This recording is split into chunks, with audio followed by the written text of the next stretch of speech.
दोस्तों कई सारे मुद्दे देश की आर्थिक व्यवस्था को लेके, महंगाई से लेके और हर किसी के खिलाफ एक षड्यंत्र, एक दूसरे पे जो अत्याचार और भेदभाव की राजनीति सरकार जो हो रही है, उस विषय में बात करेंगे। तो आप बने रहिए, आखिर तक देखिए, मजा आएगा। तो आप देख रहे हैं प्रेम फैमिली चैनल। वीडियो अच्छी लगती है शेयर और सब्सक्राइब करते समय हमारे कमेंट बॉक्स में राय जरूर लिखें। तो सबसे पहले हम चलते हैं, जैसे कि केजरीवाल को जमानत ट्रायल कोर्ट से मिल जाती है। एक देखना है चक्रव्यूह क्या है, ये समझने वाली बात है। सवाल जमानत और गिरफ्तारी नहीं है, लेकिन सवाल है ये कि जो चक्रव्यूह क्या घूम रहा है। ट्रायल कोर्ट से न्याय बिंदु की पीठ से जमानत मिल जाती है, लेकिन हमने पिछले भी वीडियो में कहा था कि ऐसा तो कोई जज नहीं है जो बिगर जवाल और सवाब, बिगर एविडेंस देखे, दोनों पक्ष के भी पक्ष सुने बिगर जमानत दे देगा, जबकि वो ट्रायल कोर्ट नीच अदालत है। तो दोस्तों जमानत मिल जाती है, लेकिन ईडी भागती है हाई कोर्ट।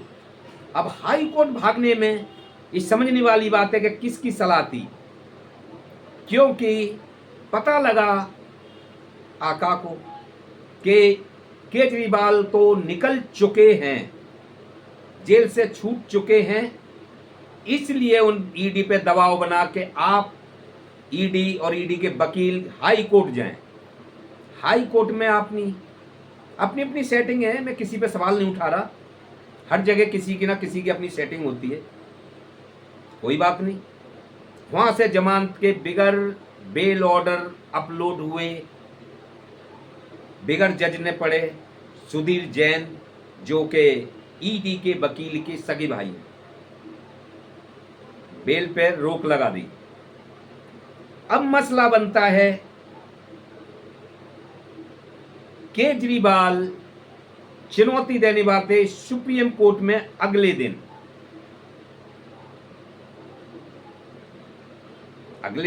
चुनौती देने वाले थे 26 तारीख में, लेकिन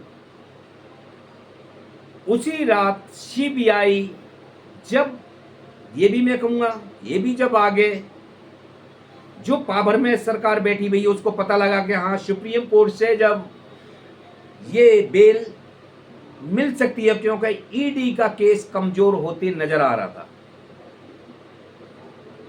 सीबीआई रात को ही पहुंच जाती है तिहाड़ में, पूछताछ करने के बाद में अगली 26 तारीख में ट्रायल कोर्ट में पेश करके और 5 दिन की रिमांड मांगती है, 3 दिन की मिली भी जाती है। 3 दिन की रिमांड के बाद में फिर केजरीवाल आते हैं वापस जेल में 14 दिन के लिए। तो ये चक्रव्यूह, मेरा कहने का ये मतलब है चक्रव्यूह जो जाल नहीं होता है मकड़ी का, इस तरह से केजरीवाल को एक मकड़ी के जाल में फंसा दिया गया है, मकड़ी के जाल में फंसा दिया गया है, जो कि उलझे रहे। निकलेगा कुछ नहीं, ईडी के पास कुछ नहीं निकला। हेमंत सोरेन 5 महीना जेल में रहे, कुछ नहीं निकला ईडी। तो सीबीआई के पास भी होता तो आज तक पेश करती, लेकिन ये सब जांच के नाम पे, जांच की आड़ में गिरफ्तारी और जेल में रखने वाली बात है कि जी छानबीन चल रही है। पावरफुल नेता है, कोई डॉक्यूमेंट्स जो है डैमेज ना कर सके, किसी को प्रभावित ना कर सके। केजरीवाल उग्रवादी तो है नहीं, दिल्ली के सीएम है, दिल्ली के सीएम केजरीवाल नई नई नीतियां लाते रहते हैं, जे सत्ता में पावरफुल सरकार के लिए संभव नहीं है, क्योंकि उनकी छवि खराब होती है जो केजरीवाल कर रहे हैं। ऐसे के बस फ्री, मोहल्ला क्लीनिंग, बुजुर्गों की यात्रा, बिजली, पानी, स्कूल, हॉस्पिटल, ये सब में इन्होंने सुधार किया है। तो ये छवि मोदी सरकार का कोई काम जनता की नजर में है नहीं, तो ये छवि खराब करने वाली बात है। तो जो सत्ता में बैठी, जो फुल बहुमत में सरकार है, वो कैसे इस चीज को स्वीकार कर ले। दोस्तों फिर अब चलते हैं जैसे कि थोड़ी थोड़ी नज़र डालते हैं, अभी जम्मू कश्मीर में जो उग्रवादी हादसा हुआ है जिसमें कैप्टन ब्रजेश थापा की मृत्यु हो गई, 14 पुलिस वाले घायल हो गए, कितने एक पुलिस बस हादसा हो गया उसमें ये लोग घायल हो गए, यानी हादसा की हद बड़ी हुई है। जैसे कि 2014 में मोदी साहब का एक दबदबा चला था, जिसमें मीडिया में, गोदी मीडिया में खूब चला था कि मोदी साहब की लाल आंख दिखाते ही चीन पीछे भाग जाएगा। तो दोस्तों, आप आंकड़ा उठा के देखिए 2014 के बाद की और 2014 के पहले की, क्या उग्रवादी या मौत का आंकड़ा या बेरोजगारी का आंकड़ा या महंगाई का आंकड़ा क्या आपकी नज़र में कम लग रहा है? मोदी साहब का एक बयान और था 14 में, जब मोदी सरकार आई थी, कि दिल्ली सरकार का प्रशासन कम है, मजबूत नहीं है, कम का मतलब नहीं, मजबूत नहीं है, इसलिए उग्रवादी हमला ज़्यादा होते हैं। लेकिन अब तो 10 साल से मोदी सरकार की राजनीति है, क्यों उग्रवादी कम नहीं होते? क्यों चीन अपनी हद में घुसा हुआ है, वो पीछे क्यों नहीं जाता लाल आंख देखने के बाद? चीन में, जो चीन हमारे देश में घुसा हुआ है, राहुल गांधी का बड़ा खुलासा, चीन के साथ मोदी के संबंध मिलना जुलना अच्छे बनाए रखने को, जबकि वो तुम्हारे घर पे कब्जा कर रहा है। लाल आंख तो दिखाने की वजह, तो चीन क्यों डरेगा आपसे? आपकी एक इंडिया के लूज पॉइंट बाहर की कंट्री पकड़ती है और उस पर सवाल उठाती है। इंडिया के लूज पॉइंट, सत्ता में बैठी सरकार के विपक्ष पे जो अत्याचार होता है, वो लूज पॉइंट इंटरनेशनल कंट्री उठाती हैं और उन पे उसी को एक कमजोरी का मुद्दा भारत को बनाती हैं। उसी के तहत उग्रवादी और हमले भी होते हैं, क्योंकि घर का भेदी लंका ढाए। आपने सुना है ना दोस्तों, घर का भेदी लंका ढाए।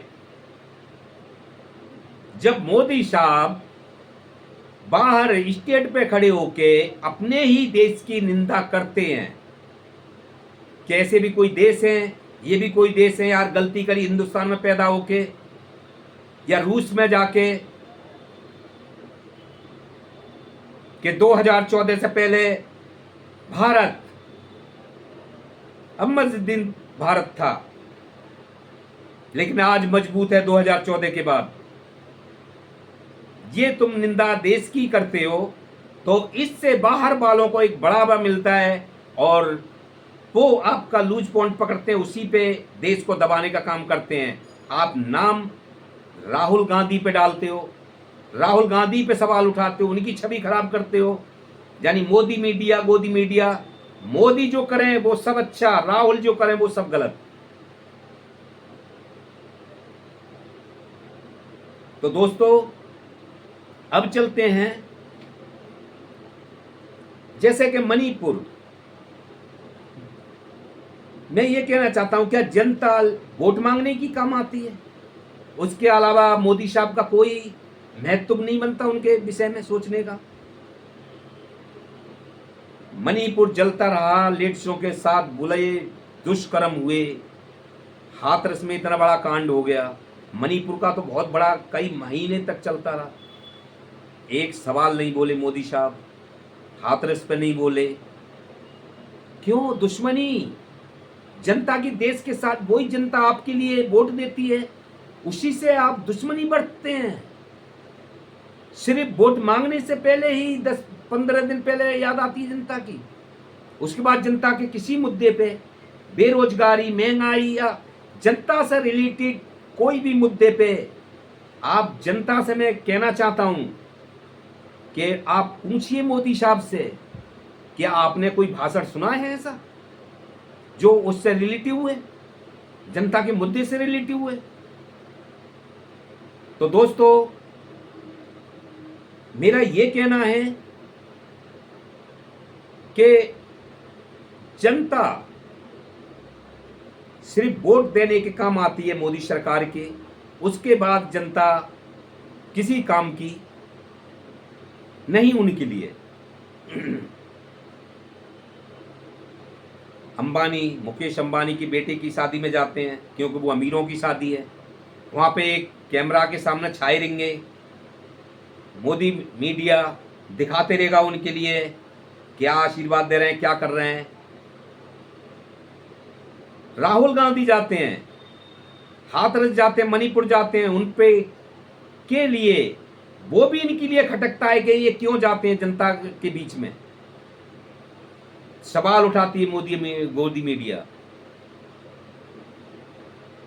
तो दोस्तों, अब बात करते हैं प्रियंका गांधी की।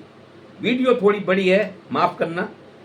प्रियंका गांधी ने जैसे राहुल, कई कैमरामैन उनसे सवाल पूछ रहा था केजरीवाल के विषय में, तो उन्होंने बोला अच्छा है केजरीवाल छूट जाएंगे, चुनाव प्रचार कर पाएंगे। दो मुख्यमंत्रियों को मोदी सरकार ने अंदर डाल रखा है। तो कैमरा वाला कहता है, सवाल पूछता है, प्रियंका गांधी ने यह भी कहा कि मोदी को मैंने आज तक, हमारे परिवार ने कभी भी गलत अल्फाज नहीं निकाला, लेकिन मोदी साहब ने, मोदी जी ने हमारे परिवार को, हमारे पुरखों के लिए, 3 से 4 पीढ़ी के पुरखों के लिए गलत शब्द का, गाली का उपयोग किया है, लेकिन हमने उनका लौट के जवाब उसी हालत में नहीं दिया। तो दोस्तों, अब चलते हैं राहुल और स्मृति ईरानी पे। जैसे कि राहुल गांधी का बंगला खाली हुआ था, जो 2 साल की सूरत कोर्ट ने उनको सजा सुनाई थी। नरेंद्र मोदी, ललित मोदी और नीलम मोदी का नाम चोर नाम से जोड़ दिया था, तो उनका बंगला खाली हुआ था। जे स्मृति ईरानी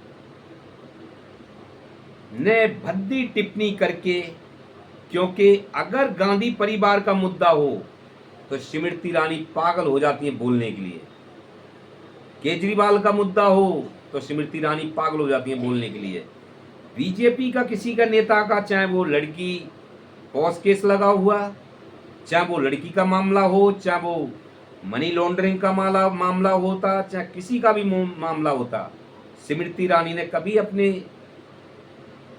पक्ष के बाहर नहीं गई, विपक्ष पे हमेशा निशाना साधा। जैसे कि राहुल गांधी पे निशाना साधा था और उनकी जलील करते हुए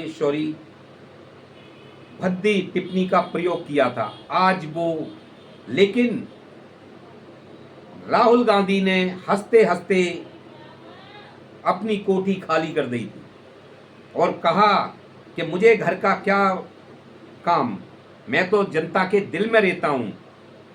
हजारों जनता ने अपने मकान खाली करा दिए, राहुल गांधी के लिए आमंत्रित दिया, लेकिन स्मृति ईरानी अमेठी से हारने के बाद आज किसी पद पे नहीं है, कोई उन्हें बीजेपी संसद में बैठने के लिए जगह नहीं है, लेकिन कमरा भी उनको कोठी भी खाली करी, रोते रोते करी, हंसते हंसते राहुल गांधी ने करी, रोते रोते स्मृति ईरानी ने कोठी खाली करी।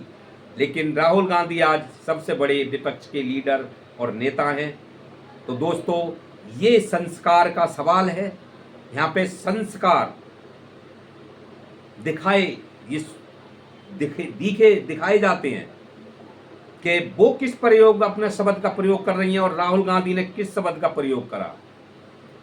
तो दोस्तों, ये सारा मुद्दा घूम फिर के आ कहां पे रहा है, जानी मोदी के जो 2014 के बाद में सरकार बनी, जो मोदी ने कहा पूरा किया क्या ये सारी चीजें?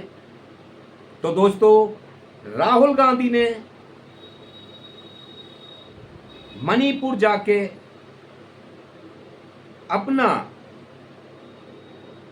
और जनता के सवाल अपने कहे और जनता के सुने। तो दोस्तों, आप देख रहे हैं प्रेम फैमिली चैनल। वीडियो अच्छी लगती है तो शेयर और सब्सक्राइब जरूर करना। नमस्कार।